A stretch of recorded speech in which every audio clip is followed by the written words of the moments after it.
விவசாய பெருங்குடி மக்களுக்கும் இன்றைய சமுதாயத்தை நாளைய வல்லரசாக மாற்றும் இளைஞர் எழுச்சி படைகளுக்கும் மாணவ கண்மைகளுக்கும் என் சார்பாகவும் என்னுடைய கலைக்கல்வியின் சார்பாகவும் முதற்கண் வணக்கத்தை தெரிவித்துக் கொள்கிறேன். அமராசன் வாங்கப்பா.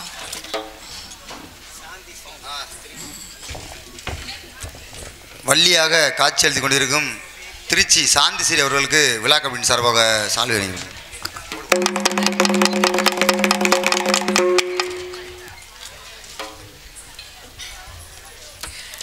மறுமுறை ஏற்கனவே ஒரு தடவை வந்திருக்கேன் இந்த ஊருக்கு. மறுமுறை வாய்ப்பளித்த பொதுமக்கள் அனைவருக்கும், விழா குழுவினர், கமிட்டியருக்கும், பொன்னாடை விருது கவித்த அன்பு சகோதரர் அனைவருக்கும் என்னுடைய இதயம் குனிந்த சிரமதான் நன்றி. நாடக கலைஞரையும் வாழ வச்சுக்கிறீங்க, நன்றி. சரிங்களா? உயர்திரு சங்கரதாஸ் சுவாமிகளின் திருநாமம் வாழ்க என்று கூறி அவரது புகழ் ஓங்க என்று சொல்லி இவ்வூர் மக்களின் நல்லாசியும் என் சக கலைஞர் நல்லாசியும் என்றும் எனக்கு நிலைத்திருக்க வேண்டும் என்று விண்ணப்பித்துக் கொள்கிறேன். நம்பிராஜ்யம் தெரியுங்க எல்லாருக்கும்.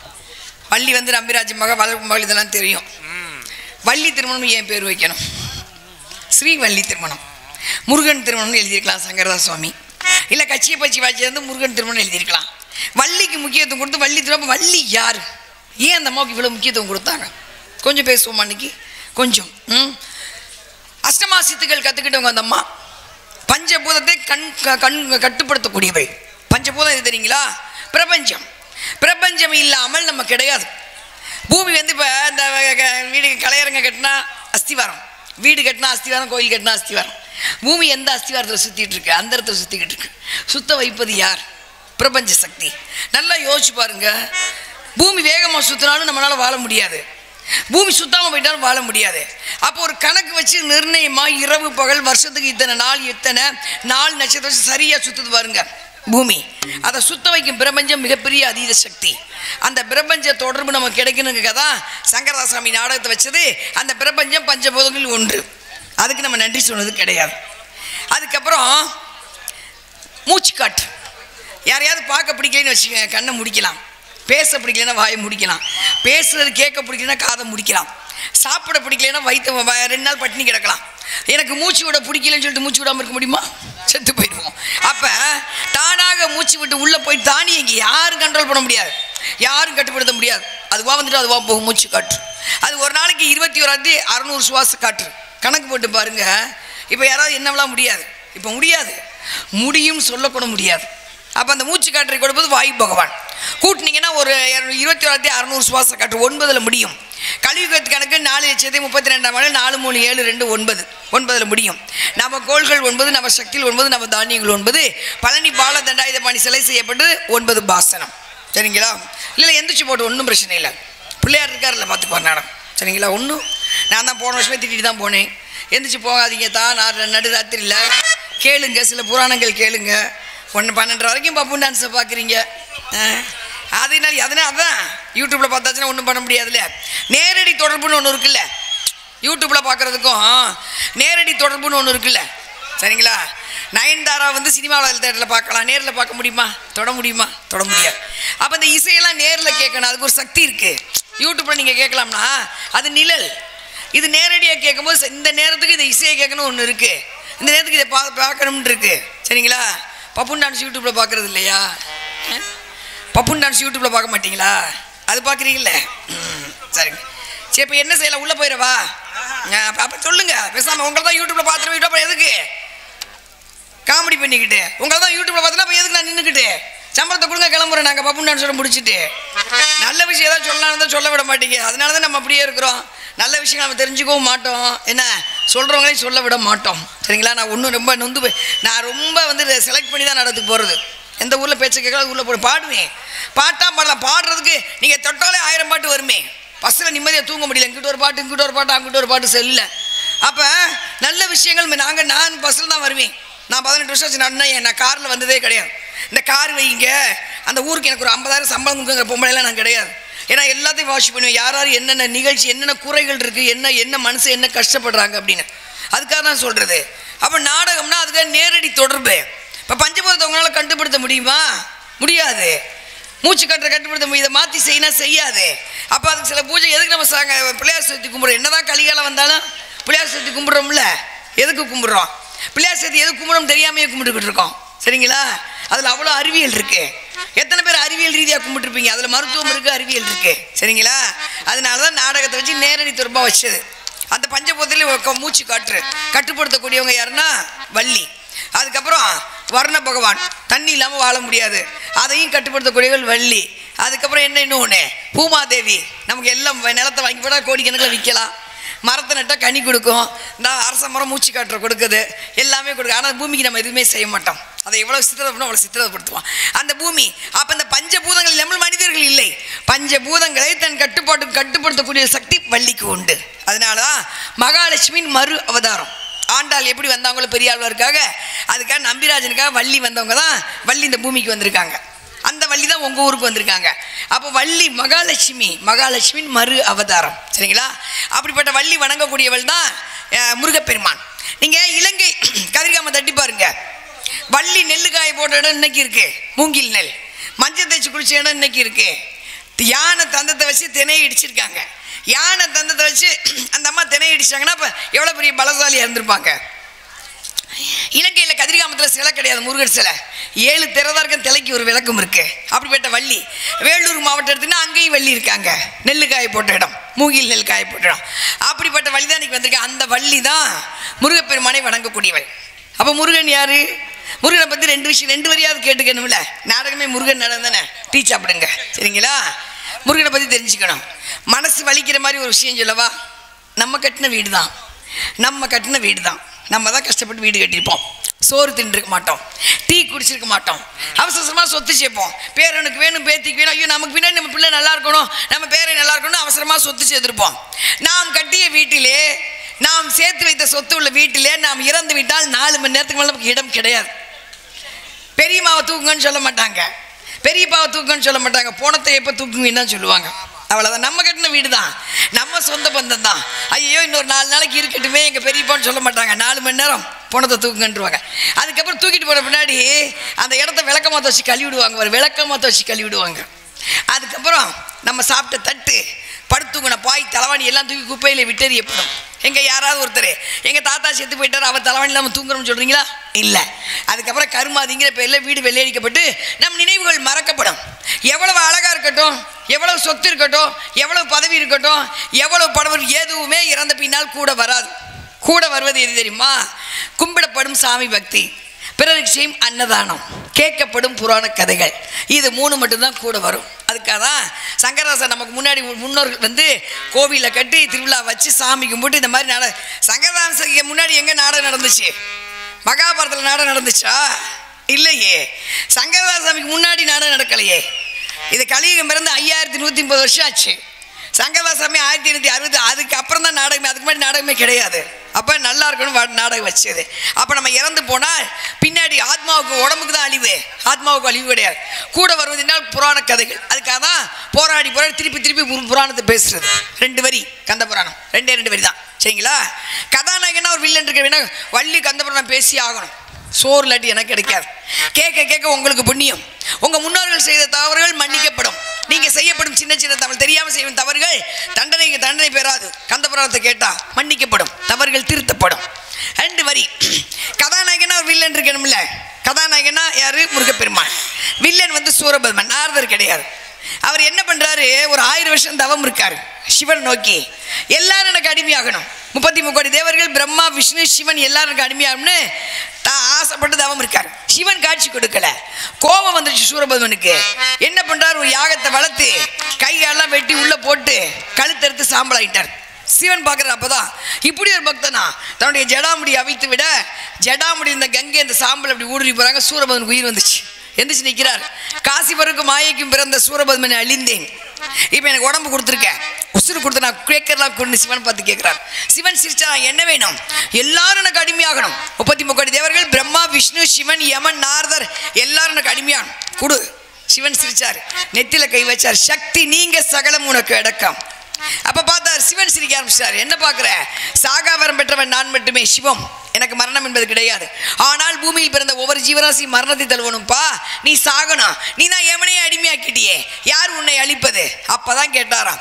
அருவமாகி உருவமாய் கனலில் கருவாகி புனலில் உருவாகும். கனல் நெருப்பிலே, கனல் கருவாகி, புனல் தண்ணீரிலே உருவாகும். எவன் ஒருவன் வருகிறானோ உன் நெற்றிக்கண் அவனே அழிக்க வேண்டும். அந்த சூரபத்மனை அழிப்பதற்காக வைகாசி விசாகத்தன்று சிவனின் நெற்றிக்கண்ணில் 6 தீப்பொறியாக தோன்றியவர் தான் முருகப்பெருமான்.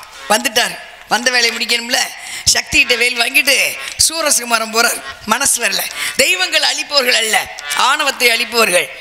ஆணவத்தை அழித்து சேவலாகும் மயிலாகும் வைத்துக்கொண்டு இந்த புவனத்தை ஆட்சியவன் முருகப்பெருமான். இது கந்தபுராணத்தின் 2 வரி. நான் சொன்னதற்காக அமைதியாக கேட்ட அத்தனை பேருக்கும் உங்கள் பொற்பாதம் தொட்ட நன்றி வணக்கம் தெரிவிச்சுக்கிறேன். நன்றி நன்றி நன்றி. அப்படிப்பட்ட முருகப்பெருமானை வணங்குபவள் நான். இனி வரும் காலங்களில் உலக மக்கள் நோய் நொடி இல்லாமல் இருக்கணும், பெண் சிசுகள் பாதுகாக்கப்பட வேண்டும், விவசாயம் பெருகணும், உழைப்பவர்கள் உழைப்பு மதிக்கப்படணும். பூமி சாஞ்சிச்சு, எதுவும் பண்ண முடியாது, எதுவுமே பண்ண முடியாதுங்க. கேள்விப்பட்டீங்களா? 5ஆம் தேதி வானம் வெடிச்சு மழை தண்ணி கொட்டுச்சு. பூமி வெடிச்சு பார்த்துருப்பீங்க, மழை வெடிச்சு பார்த்துருப்பீங்க, மரம் கூட வெடிச்சு பார்த்துருப்பீங்க. உத்தரகாண்ட் பக்கத்தில் தாரவிங்கிற இடத்துல வானம் வெடிச்சிச்சு. அப்போ 40 நிமிஷம் ஒரு நகரமே காலி ஆயிடுச்சு. வாழ்க்கை எவ்வளோதான்.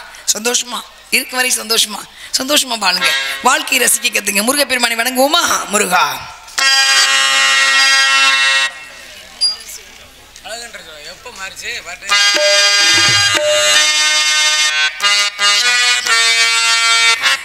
அழகின்ற சொல்லுக்கு முருகா, உந்தன் ஒரு நன்றி உலகினில் பொருளேது முருகா. அழகின்ற சொல்லுக்கு முருகா,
முருகா முருகா முருகா.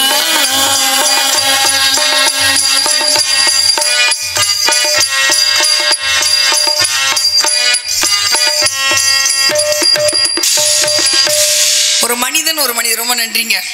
கைதட்டி ஒரு 2-3 பேருக்கு மட்டும் நன்றி.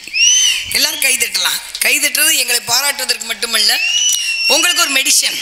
அது வந்து ஒரு இதயத்துக்கு ஒரு அது அப்புறம் சொல்கிறேன். ஐயப்பன் போட்ட போனதே சொல்லி போய் நினைக்கிறேன். நான் மறுபடியும் சொல்கிறேன், திருப்பி ரிமெம்பர் பண்ணுறதானே. இதயத்துக்கு நல்ல நம்ம கோயில் கட்டினா, கோயில் வந்து அறிவியல், ஆன்மீகம், புராணம், மருத்துவம் எல்லாமே அதுதான் இருக்குது. ஒரு சாமியை பற்றி முழுசாக நீங்கள் படிச்சிங்கன்னா அதில் அறிவியல் இருக்கும், புராணம் இருக்கும், மருத்துவம் இருக்கும், எல்லாமே அதில் தான் இருக்குது. நான் சொல்கிறேன் சரிங்களா. ஒரு மனிதனுக்கு சொன்னது திருக்குறள். மனிதனுக்கு கொடுத்த திருக்குறள் இறந்துட்டாரு. ஆனால் அவர் கொடுத்த குறள் 1330 குறள் நீங்கள் படிக்க வேணாம்ங்க. அறம் பொருள் இன்பம் 3 விஷயம் தெரிஞ்சா போதும். பொருளை பற்றி நம்ம பேச வேணாம். பொருள் யார்கிட்ட இல்லை, பணம் எல்லார்கிட்டையும் தான் இருக்குது. ஆனால் நிம்மதி தான் இல்லை. நிம்மதியை தூங்குறீங்களா? இல்லையே. சட்டப்பையில் 2 வாரில் போயிருந்த சந்தோஷம் இப்போ கிடையாது. 20,000 பையில் இருக்கான தூக்கம் இருக்காது. அப்போ பொருளை பற்றி நம்ம பேச, பொருள் எல்லாம் பணம் எல்லார்ட்டும் இருக்குது. பணம் யார்ட்டில் அப்படி, அதனால் பொருளை பற்றி பேச வேணாம். காமம் அதை பற்றி சுத்தமாக பேச வேணாம். ஏன்னா 10 வயசு பிள்ளைகிட்ட தான் வருது இப்போ காமம். அது காலம் வந்து தண்டனை கொடுத்துரும் சரிங்களா. மகாபாரதத்தில் கிருஷ்ண பரமாத்மா சொல்லுவார், உனக்கு கொடுக்கப்பட்ட வாழ்க்கை ஒரு அஸ்திரம், எங்களால் கொடுக்கப்பட்டது. நம்ம வாழ்வு என்பது விதி, நமக்கு இறைவன் கொடுக்கப்பட்டது. வாழ்வது நம்முடைய மதி. நம்ம எப்படி வேணாலும் வாழலாம். பிரார்த்தனை பண்ணலாம், பொய் சொல்லலாம், பித்தலாட்டம் பண்ணலாம், அடுத்தவனை ஏமாத்தலாம், கொலை பண்ணலாம், கொள்ளையடிக்கலாம். இது நம்ம நிர்ணயிக்கிறது. வாழ்வு என்பது இறைவன் கொடுத்தது. எப்படி வாழணுங்கிறது நிர்ணயிக்கிறது நம்ம ஆரம்பமாகவும் வாழலாம். அப்போ இதுக்கு வந்து கரெக்டாக கடைசியில் என்ன வரும்? கர்ம வினை. இதை எப்படி நம்ம வாழ்றோமோ அதுக்கேற்ற மாதிரி வினை கிடைக்கும். இதுதான் முடிஞ்சிச்சு. இதுதான் வாழ்க்கை. அப்போ அறம் பொருள் இன்பம். அறம் உண்மை, சத்தியம், தர்மம். இது மாதிரி வாழ்ந்தோம்னா இங்கே வாழ்கிற வாழ்க்கையில் இறந்த பின்னால் வாழ்க்கைன்னு இறைவன் சொல்லி, நான் சொல்லப்பா, இறைவன் சொல்லிருக்கா. நீங்கள் ரொம்ப பேர் வந்து வருத்தப்படுவாங்க, ஐயோ நான் அந்த குடும்பத்துக்காக ரொம்ப கஷ்டப்படுறேன், ஒரு பிள்ளை என்னை மதிக்க மாட்டேங்குது, என்னை சாப்பிட்டியான்னு கேட்க மாட்டேங்குது. கவலையே படாதீங்க. நீங்கள் சரியாக உங்கள் பணியை செய்தால் காலம் உங்களை பாராட்டும், பிரபஞ்சம் உங்களுக்கு தலை குனியும். அதை விட ஒரு விஷயம் கிடையவே கிடையாது. இது எனக்கு வந்து சிவன் கோயிலில் சிவன் சித்தர் சொன்ன வார்த்தை. நீ எதையுமே வருத்தப்படாதம்மா, உன் வேலையை பார்த்து நீ போயிட்டே இரு, காலம் உன்னை பாராட்டும், பிரபஞ்சம் தலை குனியும், தலை குனியும். அப்போ இது வந்து மனிதனுக்கு சொன்னது. அடுத்து மனிதன் தெய்வத்துக்கு சொன்னது தேவாரம். கண்டிப்பாக நீங்கள் தேவாரம் அந்த பக்கம் கேட்டிருப்பீங்க. தேவாரம், திருவாசகம், திருப்புகழ். இது வீட்டில் பாடணுங்க. 3 வயசு 4 பேர், திருஞான சம்பந்தர், மாணிக்கவாசகர், திருநாவுக்கரசர், சுந்தரர். இந்த 4 பேருமே இறைவனுக்காக தான் வாழ்ந்தாங்க. சொத்து சேர்த்து வச்சுக்கல. அவங்களுக்கு எந்த பட்டமும் இல்லை. பாட்டு அவங்களே எழுதுனாங்க, பாட்டை கண்டுபிடிச்சாங்க, ஸ்வரங்கள் போட்டாங்க, கீர்த்தனை எழுதினாங்க, கீதம் எழுதினாங்க, இறைவேனையில பாடிக்கிட்டே இருந்தாங்க. அவங்களுக்கு எந்த பட்டமும் கிடையாது. ஆனால் சினிமா பாட்டை பாடுற எங்களுக்கு கலைச்சரசு, கலைச்செம்மல், கலைமாமணி, அந்த மணி, இந்த மணி, முதுமணி, கலை சுடர், அப்புறம் வந்து கலைவேந்தர் பட்டம், இதிகாச சுடர் எல்லாம் எப்படின்னு தெரியல. இதை அப்புறம் இப்போ கொஞ்சம் பண்ணுவோம். அடுத்த வருஷம் இப்போ தானே போய் முதல்ல ஒரு பாட்டு வந்திருக்கேன், போன வாரம். அடுத்த வருஷம் பார்த்துக்கலாம் சரிங்களா. அப்போ இது வந்து திருஞான சம்பந்தர் 3 வயசு தான். இது நடந்த உண்மை சம்பவம். திருஞான சம்பந்தர் 3 வயசு கொண்டு போய் என்ன பண்ணுறாரு, சீர்காழியில் அவங்க அப்பா குளிக்க உட்கார வச்சுட்டு குளத்துக்குள்ளே குளிக்க போயிட்டார். பிள்ளை பார்க்குறது பசி வந்துச்சு. பசியை பார்த்தோன்னு கோபுரத்தை பார்த்தா அப்பான்னு அழுகுது, பசிக்குதுப்பான்னு அழுகுது. சிவன் பார்த்தாரா சக்திட்ட, புள்ள அழுகிறான்ல, போய் பால் கொடுத்துருவா. போன அம்பாள் கிண்ணத்தில் பால் கொண்டு வந்து திருஞான சம்பந்தர் கொடுத்துருக்கா. லப்புக்குன்னு குடிக்குது. 3 வயசு குடிச்சு அம்பாள் போயிட்டா. 2 பக்கம் பால் வடிது. அப்பா பூணூல் போடுறவர் வந்துட்டார். ஏன்டா அபிஷ்டு யாருடா பால் ஓகே அடிப்பா, அம்பாள் கொடுத்தாப்பா அப்படின்ச்சான். அண்ணாந்து பார்த்த திருஞான சம்பந்தர் சிவனும் சக்தியும் காட்சி கொடுத்தார்கள் ரிஷப வாகனத்தில். அவன் பாடியதான் தேவார். 3 வயசு பையன், பள்ளியோடத்துக்கு போகல, எதுவுமே கத்துக்கல. சிவன் சக்தி பார்த்தோன்னே பாடுறான். தோடுடைய செவியன் விடை ஏறி தூவேன் மதிசூடி, காடுடைய சுடலை பொடி பூசி என் உள்ளங்கவர் கல்வனடா நீ. இது தேவாரம். சக்தி கேட்டாங்களா, மகாவிஷ்ணு அலங்காரமாக இருக்கால, நகையெல்லாம் போட்டுக்கிட்டு, பிரம்மா கூட அலங்காரமாக இருக்கலாம், நீங்கள் மட்டும் எங்கள் சுடுகாடு சாம்பலை பூசிக்கிறீங்கன்னு சொல்ல. சிவன் சொன்னாராம், ஒரு மனிதன் இறந்து விட்டால் 11 நாள் வரைக்கும் ஆத்மா சுடுகாட்டுக்கு வராதுமா, வாசப்படியே உட்காந்துருக்கான், யார் வர்றா யார் போகிறான்னு கேட்டு பார்த்துக்கிட்டே இருக்கும். 11 நாள் கழிச்சு 11 நாள் காரியம் பண்ணுவாங்க, அழுதுகிட்டே சுடுகாட்டுக்கு வரும். அங்கே நான் அமர்ந்திருப்பேன், முடிசூடா மண்ணாக இருந்தாலும் இறுதியில் பிடி சாம்பல் தான் சொல்லி அதைத்தான் அவன் பாடுறான். காடுடைய சுடலை பொடி பூசி என் உள்ளங்கவர் கல்வனடா. இது தேவார். அடுத்து திருப்புகழ். அருணகிரிநாதர் உடம்பெல்லாம் குஷ்டம், ரத்தம் சலமா வடியுது, நடந்த உண்மை சம்பவம். இருக்க பிடிக்கல, மருந்து சாப்பிட்டா கேட்கல, போய் திருவண்ணாமலையிலேருந்து குதிச்சிட்டார். முருகப்பெருமான் ஏந்திக்கிட்டார். முருகப்பெருமான் தெய்வம் கிடையாதுங்க. கந்த சஷ்டி கேட்குறீங்கல்ல, அது எழுதுனது பாலதேவராயர். அவருக்கு அந்த மாதிரி சூளை நோய் வந்துருச்சு. எல்லா பக்கம் வந்து சாப்பிட கேட்கல. நேரம் முருகன்ட்ட பாரு, திருச்சி வந்து முருகன்ட்ட பாரு, உனக்கு எனக்கு நான் உன் கோயிலுக்கு வந்துட்டு எனக்கு வயிற்று வலி சூளை நோய் நிற்கல, உன் துண்ணூறு வயிற்றுல பூசிக்குவேன், கடற்கரை போவதற்குள் வயிற்று வலி நிற்கலாம், கடலில் வந்து செத்து போயிடுவேன். துண்ணூறு பூசல கடற்கரை போவதற்குள் வயிற்று வலி நின்றது. அவர் எழுதியதுதான், துதிப்போருக்கு வல்வினை போம், துன்பம் போம், நெஞ்சில் பதிப்போருக்கு செல்வம் பழித்து கதி தோங்கும், நிஷ்டையும் கைகூடும் நிமரல் கந்தர் சஷ்டி கவசம் தனை. வீட்டில் இந்த பாட்டு ஒழிச்சதுன்னா வீட்டில் கெட்ட சக்தியே வராது, எதிர்மறை சக்தி வராது, நேர்மறை சக்தி தான் இருக்கணும். சரிங்களா? அப்போ அது மாதிரி தான் பார்த்தாரு. அருணகிரி உள்ள குதிச்சிட்டார். திருவண்ணாமலேருந்து முருகப்பெருமான் ஏந்திக்கிட்டாரு. இன்னும் வாழ வேண்டிய நாள் இருக்கு, இன்னும் திருப்புகள்லாம் நீ எழுதுனேன் எதுக்கு சார்னு தன் வேல் வைத்து நாவிலே எழுதினாராம். அவர் பாடியதான் திருப்புகழ். திருப்புகழ் வீட்டில் பாட பாட விஷ ஜந்துக்கள் வீட்டுக்குள்ள வராது, வந்தாலும் சின்ன பிள்ளைல கடிக்காது. திருப்புகழ் பாட பாட திக்குவாய் வேல் திக்குவாய் சரியாயிரும். எங்களை போன்ற மேடை பேச்ச திருப்புகழ் பாடுனா எது தெளிவு கிடைக்கும், வார்த்தை தெளிவு கிடைக்கும். முருகப்பெருமானை பார்த்து அருணகிரி பாடி திருப்புகழ். முத்தை தருபத்தி திருநகை அத்திக்கிற சக்தி சரவண முக்தி கொருவித்து குருபர என ஓதும். முத்தை திருபத்தி திருநகை அத்திக்கிற சக்தி என ஓதும். முக்கண் பரமர்க்கு சுருதியில் முற்பட்டது கற்பை திருவரு முப்பத்தும் வர்க்க தவறரு மடி வீணோம்.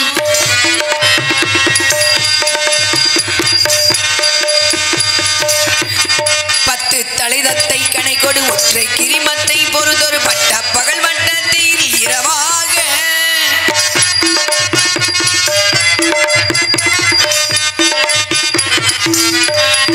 பத்தர் கிரைதத்தை கடவிய பச்சை புயல் மேய்ச்ச தகுபொருள் பட்சத்தோடு ரட்சி தருவது ஒரு நாளே.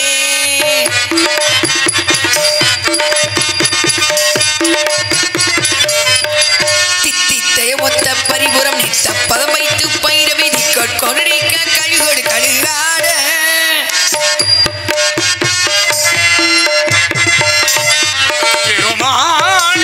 திக்கு பரியட்ட பைரவ தொகு தொகு தொகு தொகு சித்ரா பௌரிக்க திகடக என ஓத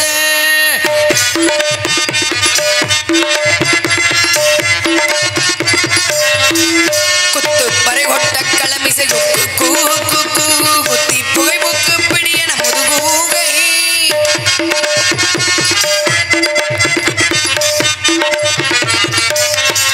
கொட்புட்டள நட்புற்றனை வெட்டி பணியிட்டு குலகிரி கொத்துப்பட ஒத்த பலவர பெருமாளே பெருமாளே பெருமாளே. இது மனிதன் இறைவனை பார்த்து தெய்வத்தை பார்த்து சொன்னது. அடுத்து தெய்வம் மனிதனை பார்த்து பகவத்கீதை. அது உங்களுக்கு தெரியும். எது நன்றாக நடந்ததோ நன்றாகவே நடந்தது, எது நன்றாக நடக்கிறதோ அதுவும் நன்றாகவே நடக்கிறது, எது நன்றாக நடக்க வேண்டுமோ அதுவும் நன்றாகவே நடக்க வேண்டும். எதை நீ கொண்டு வந்தால் எதை நீ இழப்பதற்கு, எது உமக்கு கொடுக்கப்பட்டதோ அங்கிருந்து பெறப்பட்டது, அங்கிருந்து பெறப்பட்டது அங்கிருந்து எடுக்கப்பட்டு விடும். எதை இழந்தா எதற்கா நீ அழுகிறாய், எது இன்று உம்முடையதோ நாளை மற்றவருடைய, எதுவும் நமக்கு சொந்தமில்லை. இது நான் சொல்லல, இறைவன் மனிதனுக்கு சொல்லப்பட்டது. அடுத்து தெய்வம் தெய்வத்தை சொல்லப்பட்டது ஓம்ங்கிற பிரணவ பொருள். ஓம்ங்கிற மந்திரம் இல்லாமல் பிரபஞ்சம் கிடையாது. வந்திலிருந்து பிரபஞ்சம் நல்லா கவனிச்சுக்கோங்க. பிரபஞ்ச தொடர்பு யாருக்கு இப்போ இல்லை. ஆனால் பிரபஞ்ச தொடர்பு இருந்துச்சுன்னா நோய் வராது, வயசு 5 வயசு குறையும். ஏன் தெரியுங்களா? இப்போ நம்ம எல்லாருமே இப்போ ஏசியில் படுத்துங்கிறோம், யாருமே வெட்டார வெளியில் படுக்கிறதே கிடையாது. அப்போல்லாம் வெளியில் கட்டில் போட்டு படுப்பாங்க. இந்த அமாவாசை போகிற இன்னைக்கு ஒரு பிரபஞ்ச தொடர்பு நமக்கு வரும். அது உங்களுக்கு கிடைக்கணுங்கிறக்காக தான் விடிய விடிய நாடகத்தை வச்சு நீங்கள் கவனிச்சாலும் கவனிக்காட்டி நாங்கள் சிரிச்சுக்கிட்டே நிற்கணும். சரிங்களா? இது எவ்வளோ பெரிய சித்திரவதை தெரியுங்களா? உண்மையிலேயே இந்த பக்கம் கவனிக்க மாட்டாங்க, அந்த பக்கம் கவனிக்க மாட்டாங்க, எப்படா உள்ளே போய் தொலைவாங்க, இப்படி பேசிக்கிட்டே இருக்காங்க. இதெல்லாம் மீறி நான் பதிவு வைக்கணும். ஏன்னா யாராவது ஒருத்தர் வெளியில இருந்து கேட்டுக்கிட்டு இருப்பீங்க, எல்லாரும் கேட்கணும் அவசியம் இல்லை. ஏதாவது ஒருத்தராவது செய்யும், இது ஏதோ நல்ல விஷயம் இவங்க பேசுகிறாங்களே, இதை நம்ம ஒன்றி கவனிப்போம் அப்படிங்கும்போது அவங்கள நான் வந்து அவங்களுக்கு ஏமாற்றிட்டு போக முடியாது. இதெல்லாம் மீறி நான் பதிய வைக்கணும். அப்போ பிரபஞ்ச தொடர்பு கிடைக்கணுக்காக தான் நாடகத்தை உங்களுக்கு வந்து சங்கதாசம் வச்சார்.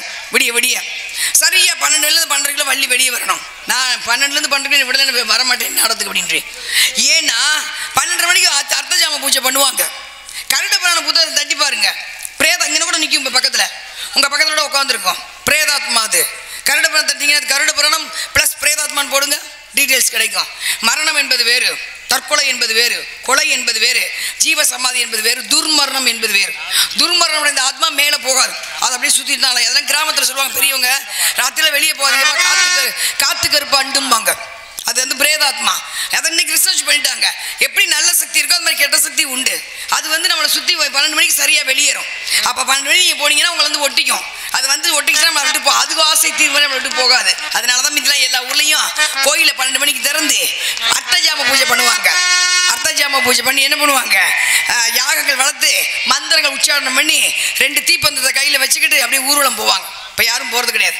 வள்ளி வந்து ஒரு நாள் வருஷத்தில் ஒரு நாள் வந்தாலும் இந்த ஊர் வரி காசு சம்பளமாக நீங்கள் என்ன வேலை பார்க்க எனக்கு தெரியாது, ஆனால் வரி போட்டு உங்கள் வரியை சம்பளமாக வாங்கிட்டு போகிறோம். அந்த வரி காசுக்கு நம்ம உழைக்கணும்னு சொல்லி நான் வந்து சாமி பாட்டை பாடும்போது ஓம்கிற மந்திரம் சொல்லும்போது ஒரு சாமி பாட்டை நீங்கள் முழுசாக கேட்டால் கோயில் அர்த்தஜாம பூஜை பண்ணதுக்கு சமம்.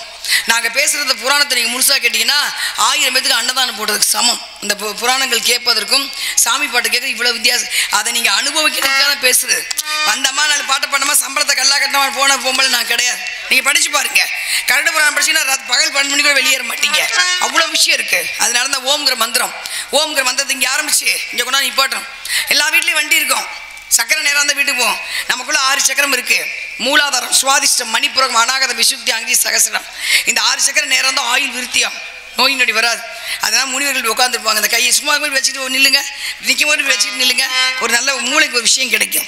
அந்த ஓம்கிற மந்திரத்துக்கு அவ்வளோ விஷயம் இருக்குது. ஒரு 5 முறை செஞ்சு பாருங்க, பிரபஞ்ச தொடர்பு நமக்கு கிடைக்கும். அதனால விநாயகர் பெருமானுக்கு உரிய மந்திரம் ஓம். விநாயகர் பெருமானுக்கு மட்டுமில்லை, எல்லா தெய்வத்துக்கும் பிடிச்ச ராகம் ரேவதி ராகம், பிரணவ பொருள். அந்த சாமி அந்த மந்திரத்தை வரவழைப்புமா கண்ணை மூடி அப்படியே பிரபஞ்ச சாமியை கும்பிட மாதிரி இப்போ கேளுங்க, பிரபஞ்சத்து ஈர்ப்பு நமக்கு கிடைக்கும். ரேவதி ராகம் பிடிச்ச தெய்வங்களுக்கு பிடிச்ச ராகம்.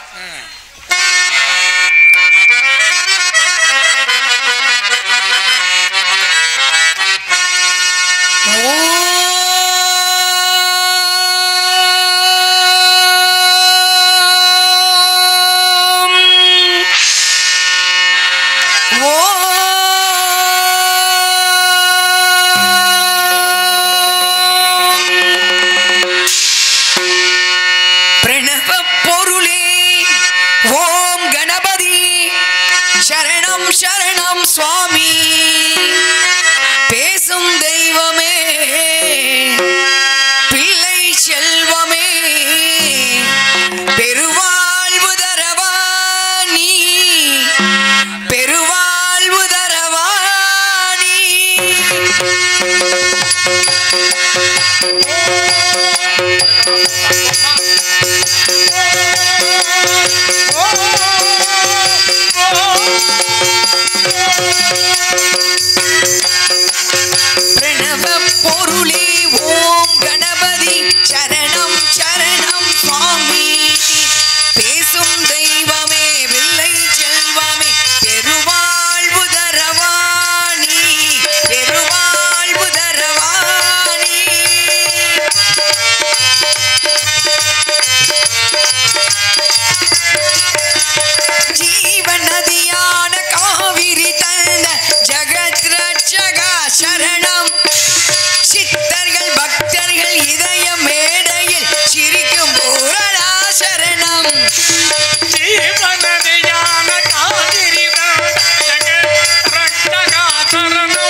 அசிங்கம் பேசினா கை தட்டிருப்பீங்க, டபுள் மீனிங் பேசினா கை தட்டிருப்பீங்க.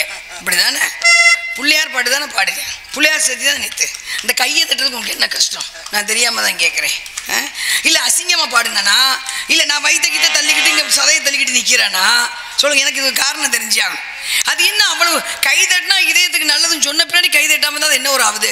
இதுதான் நம்ம, இது மற்ற இடத்துல கிடையாது. நான் எல்லா பக்கம் போயிட்டு வர்றதான். சர்ச்சில் போய் 5000 பேர் நிற்பாங்க. நான் யூடியூப் எடுக்க சொல்லுவேன், 5000 பேர் இருப்பாங்க. ஒரு சத்தம் வராது, சுவிட்செல்லாம் ஆஃப் பண்ணிடுவாங்க, ஃபோன்லாம் அப்படியே இருப்பாங்க. ஸ்தோத்திரம். ஏன்னா அவர்கள் மதத்துக்கு கொடுக்கும் மரியாதை. தொழுவாங்க, பக்கத்தில் கழுத்து எடுத்தா கூட கண்டுக்க மாட்டாங்க. அவன் சாமி கும்பிட்டு முடிச்சு தான் அவங்க பார்ப்பாங்க. அப்போ அவர்கள் மதத்துக்கு கொடுக்கும் மரியாதை. நாம் இந்து மதத்துக்கு மரியாதை கொடுக்கக்கூடாது? இந்து மதத்துக்குள்ள அவ்வளவு அறிவியல் இருக்கு, அவ்வளவு ஆன்மீகம் இருக்கு, அவ்வளவு இருக்கு. நீங்கள் வெளியே மருத்துவமனைக்கு போவே வேணாம். ஒரே ஒரு உதாரணம் சொல்கிறேன். கோயில் எல்லா ஊர்லேயும் குளம் இருக்கும், சரிங்களா? எல்லா ஊர்லேயும் குளம் இருக்கும். நம்ம பாட்டைங்காலம் உங்கள் பாட்டை எங்கள் பாட்டு அவ்வளோதான். நான் அன்றைக்கி ஐயப்பன் பாட்டு பாடு, இன்றைக்கி ஐயப்பன் பாட்டு பாடலை. எதுக்கு உங்களை சாமி பாட்டா படித்து சித்திரவதைப்படுத்திக்கிட்டு இந்த ஒரு சினிமா பாட்டை பாடிட்டு உள்ளே போயிட்டு வரேன், சரிங்களா? காசு கொடுக்க மகாராஷ்டிரா நீங்கள் என்னமோ உம்மூர் வச்சுட்டே முடிஞ்சு இந்த பொம்பளை போய் தொலைய மாட்டாளான்னு பார்த்துக்கிட்டு இருக்கீங்க. அதனால இருக்கட்டும். இந்த ஒரே ஒரு விஷயத்தை மட்டும் சொல்லிவிட்டு, ஐயப்பன் பாட்டு பாடலை, நான் அதுக்குள்ள ஒரு சினிமா பாட்டை பாடிட்டு போயிட்டு வரேன், சரிங்களா? ஐயப்பன் பாட்டா வந்துருச்சா? உங்கள் வாயை பாடாக்கி சொல்லிட்டுனா அதுதான், சரிங்களா? அப்போ உங்கள் பாட்டை இதை மட்டும் சொல்லிக்கிறேன். உங்கள் பாட்டை எங்கள் பாட்டெலாம் நம்ம பாட்டெலாம் ஒன்று தானே. பாட்டை காலத்தில் ஆற்றுல தண்ணி போய்கிட்டே இருக்குமா.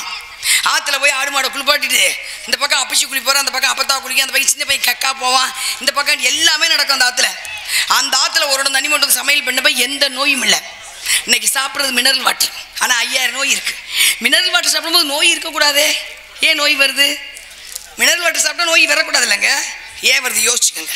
சக்கரை வியாதிக்கு சக்கரை மாத்திரை சாப்பிட்டா சக்கரை வியாதி தீரணுமே, ஏன் தீர மாட்டேங்குது? சாகிற வரைக்கும் மாத்திரை ஏன் போட யோசிக்கிறீங்களா? ஐயா சக்கரை வந்துருச்சு, சக்கரைக்கு மாத்திரை சாப்பிட தலைவலிக்கு தைலம் தச்சா தலைவலி நிற்கிதுல்ல. அப்போ தலைவலிக்கு தாத்தா கசாயம் வச்சு கொடுத்தா காய்ச்சல் நின்றுச்சுல. நான் சொல்றது எனக்கு கொஞ்சம் சும்மா இல்லை. தாத்தா கசாயம் வச்சு கொடுத்தா தலைவலி நின்றுச்சுல. அப்போ சக்கரை வியாதிக்கு மாத்திரை சாப்பிட சக்கரை வியாதி நிற்கணும்ல. ஏன் சாகிற வரைக்கும்?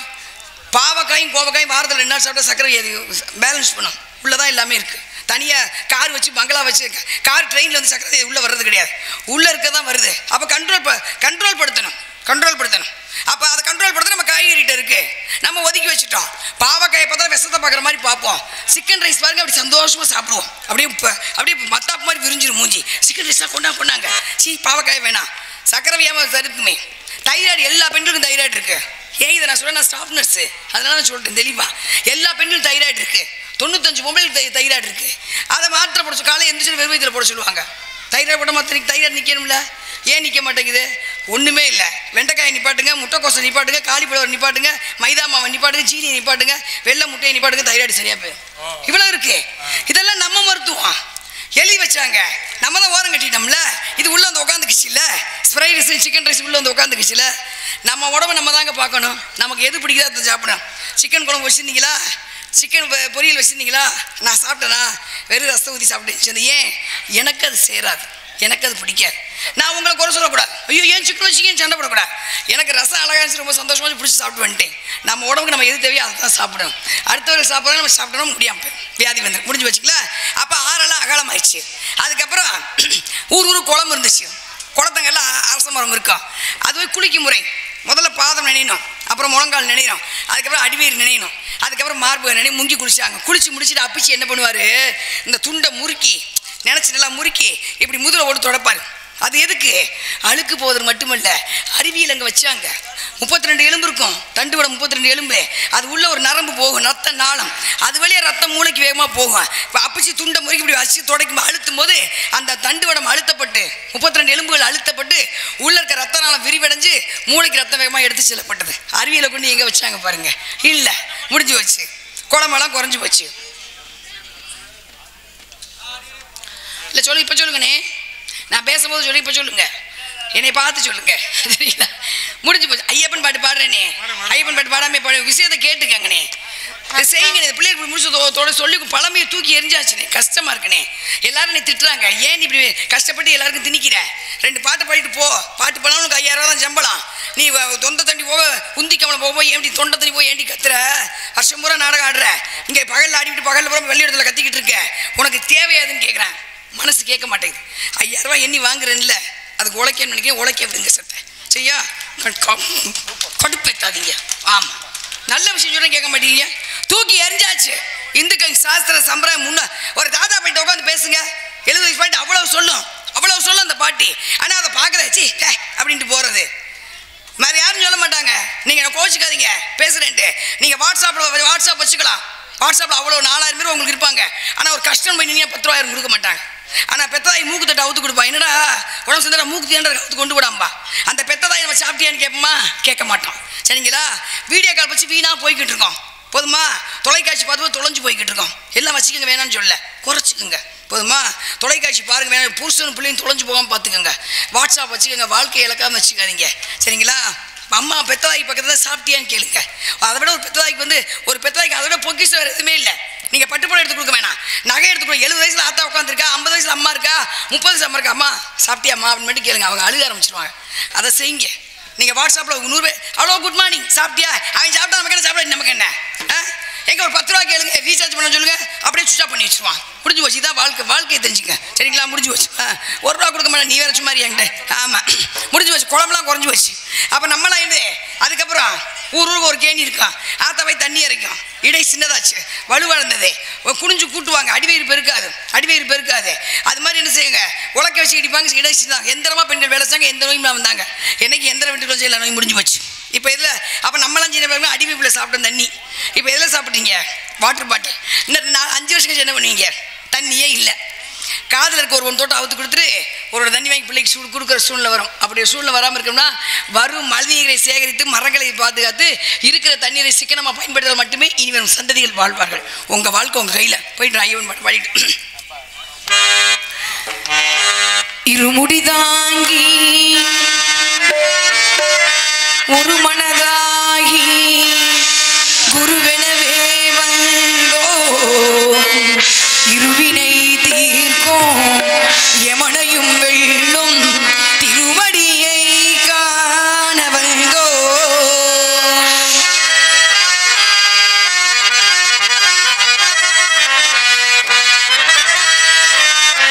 பள்ளி கட்டு கல்லும் முள்ளும் சுவாமியே ஐயப்போ. பள்ளிக்கட்டு சபரிமலைக்கு கல்லும் முள்ளும் காலுக்கு மெத்தை சுவாமியே ஐயப்போ சுவாமியே. நெய்யபிஷேகம் சுவாமிக்கு, கற்பூர தீபம் சுவாமிக்கு, ஐயப்பமார்களை கூட்டிக் கொண்டு ஐயனை நாடி சென்றடைவோம், சபரிமலைக்கு சென்றடைவோம் சுவாமியே ஐயப்போ சுவாமியே.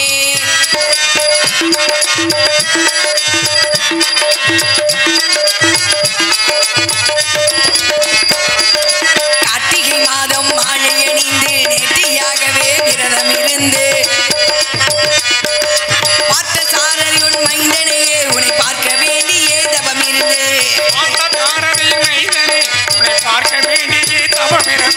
இருமுடி எடுத்து எரிமேலி வந்து ஒரு மனதாகி பேட்டை துள்ளி அருமை நண்பராம் பாபரை தொழுது ஐயனை நாடி சென்றடைவோம் சுவாமியே. அழுதை ஏற்றம் ஏறும் போது அரியரன் மகனை துணித்து செல்வார், வழிகாட்டிடவே வந்திடுவார், ஐயன் வன்புலி ஏறி வந்திடுவார். கரிமலை ஏற்றம் கடினம் கருணை கடலும் துணை புரிவார், கரிமலை இறக்கம் வந்த உடனே பெருநதி பம்பையை கண்டிடுவார் சுவாமியே ஐயப்போ.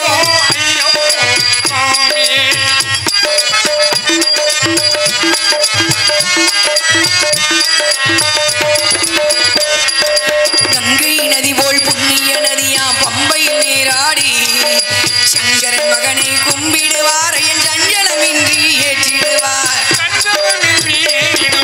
நீலிமலை ஏற்றம் சிவபாலனும் ஏற்றிடுவார்.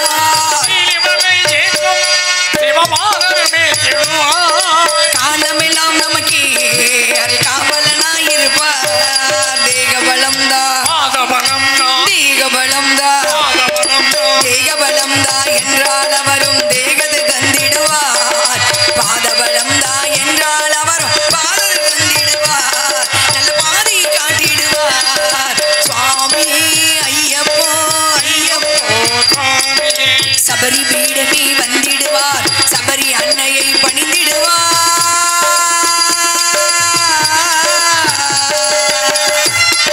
சரங்குதியானில் கன்னிமார்களும் சரதிரி போட்டு வணங்கிடுவார். சபரிமலைக்கு சென்றிடுவார். 18 படி மீது ஏறிடுவோம். கதியென்று அவனை சரணடைவார். மதிமுகம் கண்டே மயங்கிடுவார். ஐயனை துதிக்கையிலே தன்னையே மறந்திடுவார். பள்ளி கட்டு சபரிமலைக்கு கல்லும் முள்ளும் காலுக்கு மெத்தை சுவாமி ஐயப்போ ஐயப்போ பள்ளி கட்டு சபரிமலைக்கு கல்லும் முள்ளும் காலுக்கு மெத்தை சுவாமியே ஐயப்போ ஐயப்போ சுவாமியே சரணம் சரணம் ஐயப்பா சுவாமி சரணம் ஐயப்பா சரணம் சரணம் ஐயப்பா சுவாமி சரணம் ஐயப்பா சரணம் சரணம் ஐயப்பா சுவாமி சரணம் ஐயப்பா.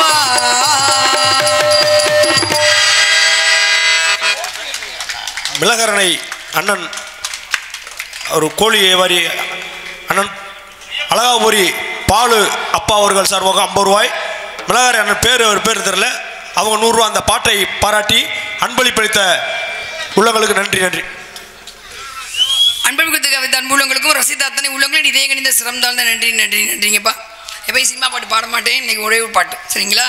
உங்களுக்கு வாலண்டிஸ்க்கா சின்ன பிள்ளையில இது மட்டும் தான் ஒரே ஒரு விஷயம். நான் பாட்டு மட்டும்தான் இல்லை, நம்ம நீ செத்த சும்மா நீ என்னதான் நீ திருட்டு வந்துட்டு வந்திருக்க அடங்கன்ட்டு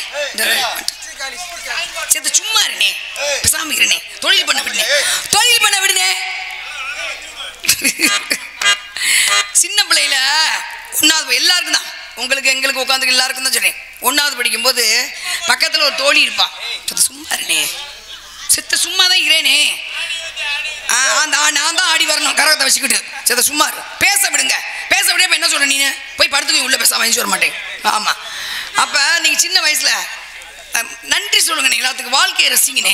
நான் தான் சொல்றேன், வாழ்வை ரசிங்க. பக்கத்தில் பொண்டாட்டியை ரசிங்க. கொஞ்ச நேரமாவது புருஷனை நீங்க ஆச்சரியப்பட்டு பாருங்க. ஐயோ நமக்காக புருஷன் உழைக்கிறாருன்னு அவர் கொஞ்சமாவது அப்படியே பாரு, நன்றியோட பாருங்க. குழந்தைய பாராட்டுங்க. அது தப்பு செஞ்சா அடிக்கி தண்டனை கொடுக்காதீங்க, அதை திருத்த பாருங்க. வாழ்வு மாறி போயிடுச்சு, ஒன்றும் பண்ண முடியாது. 1வது படிக்கும் நம்ம பக்கத்தில் ஒரு பிள்ளை உட்காந்துருக்கோம், நமக்காவது முட்டாய் கொண்டு வரும், காக்கா கடி கடிச்சு கொடுக்கும். அது யாரோ ஆனால் நம்ம மேலே பாசமாக இருக்கும். பள்ளியோட டீச்சர் உயிரை கொடுத்து நமக்கு சொல்லிக் கொடுப்பா, நம்ம மக்கள்னு தெரிஞ்சு நமக்கு சொல்லிக் கொடுப்பா. ஏன் நம்மகிட்ட படித்த பிள்ளை நல்லா வருமே ஒரு ஆதங்கத்தில் உயிரை கொடுத்து சொல்லிக் கொடுப்பா. அதுக்கப்புறம் வளர வளர உங்க பக்கத்தில் ஒருத்தர் வந்துக்கிட்டே இருப்பாங்க. 5 வயசு 3 வயசு 8 வயசு 10 வயசுல ஒரு தோழி வந்துக்கிட்டே இருப்பான். அதுக்கப்புறம் முதல் காதல் கண்டிப்பாக வரும். யாருக்கு வராமல் வந்திருக்காது முதல் காதல். அந்த காதல் நமக்கு ஒன்று ஜெயிச்சிருக்கும், இல்லாட்டி தோத்து போயிருக்கோம். ஆனால் நமக்காக மெனக்கெட்டு இருப்பாங்க பாருங்க. அவங்க இன்னைக்கு நம்ம பக்கத்தில் யாரும் இருக்க மாட்டாங்க. நம்ம நல்லா இருக்கணும் வாழ்க்கையை வழிகாட்டுவாங்க பாருங்க. அவங்க நம்ம பக்கத்தில் இன்னைக்கு இருக்க மாட்டாங்க, எங்கேயோ இருப்பாங்க இல்லாமல் இருப்பாங்க. அதெல்லாம் போய் ஓரத்தில் உட்காந்து நினச்சி பாருங்களே, கண்ணோரத்தில் ஒரு கண்ணீர் வரும். அவங்களுக்கு நன்றி சொல்லிங்க. நம்ம இன்னைக்கு வாழ்கிறோம் சரியா? நமக்காக நம்ம சின்ன வயசுல யார் கஷ்டப்பட்டாங்களோ, அப்பா அம்மா டீச்சரு தோழி காதலன் காதலி எல்லாரும் எங்கேயோ இருப்பாங்க. நம்ம நல்லா இருக்கணும்னு நினச்சிக்கிட்டு இருப்பாங்க. அவங்களுக்கு ஒரு நன்றி சொல்லிட்டு கொஞ்சம் நினச்சி பாருங்க, ஓரமாக தனியாக நினச்சி பாருங்களே, கண்ணோரத்தில் ஒரு கண்ணீர் வரும்.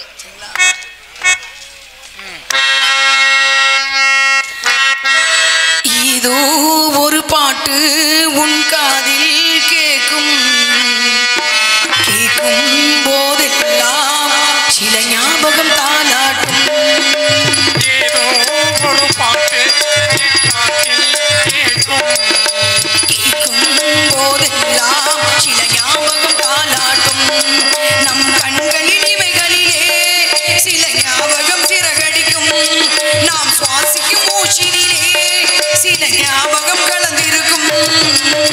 ஞாபகங்கள் மழையாகும், ஞாபகங்கள் புதையாகும், ஞாபகங்கள் நீ மூட்டும், ஞாபகங்கள் நீ மூட்டும். ஏதோ ஒரு பாட்டு உன் காதில் கேட்கும் போதெல்லாம் சில ஞாபகம் தாலாட்டும்.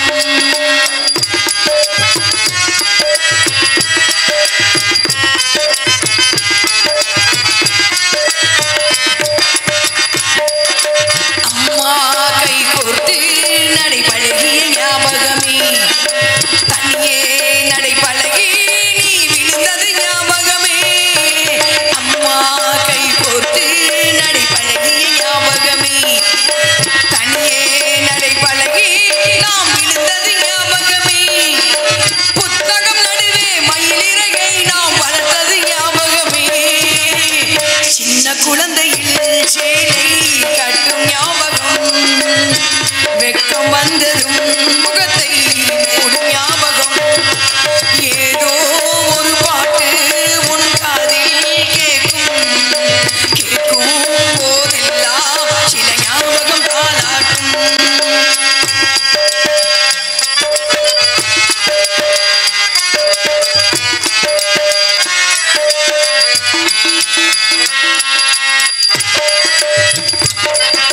ரயிலின் பயணத்தில் மரம் நகன்றது ஞாபகமே சுற்றும் ராட்டினத்தில் நாம் மயங்கிய ஞாபகமே ரயிலின் பயணத்தில் மரம் நகன்றது ஞாபகமே சுற்றும் ராட்டினத்தில் நாம் மயங்கிய ஞாபகமே காகித கப்பல் கவிழ்ந்ததுமே நாம் அழுதது ஞாபகமே கட்ட பொம்மனின் கதையை கேட்ட ஞாபகம் அட்டை கத்தியில் சண்டை போட்ட ஞாபகம் ஏதோ ஒரு பாட்டு உன் காதில் கேட்கும் போதெல்லாம் சில ஞாபகம் தாலாட்டும் நம் கண்களின் இமைகளிலே சில ஞாபகம் சிறகடிக்கும் நாம் சுவாசிக்கும் மூச்சினிலே சில ஞாபகம் கலந்திருக்கும் ஞாபகங்கள் மலையாகும் ஞாபகங்கள் குடையாகும் ஞாபகங்கள் தீமூட்டும் ஞாபகங்கள் நீரூட்டும் ஏதோ ஒரு பாட்டு உன் காதில் கேட்கும் போதெல்லாம் சில ஞாபகம் தாலாட்டும் சில ஞாபகம் தாலாட்டும் சில ஞாபகம் தாலாட்டும்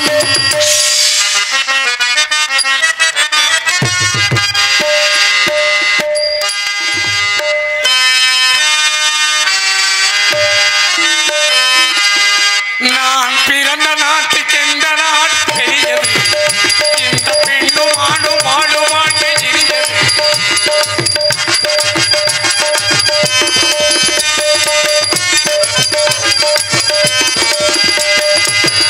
நான் பிறந்த நாட்டுக்கு எந்த நாடு பெரியது இந்த பெண்ணும் ஆடும் ஆடும் ஆண்டு சிறியது தென்னாட்டிலே தண்ணீரும் பொன்னீரும் விளையாடுது மூன்று தமிழ் தோன்று விடும் எங்கள் நாடு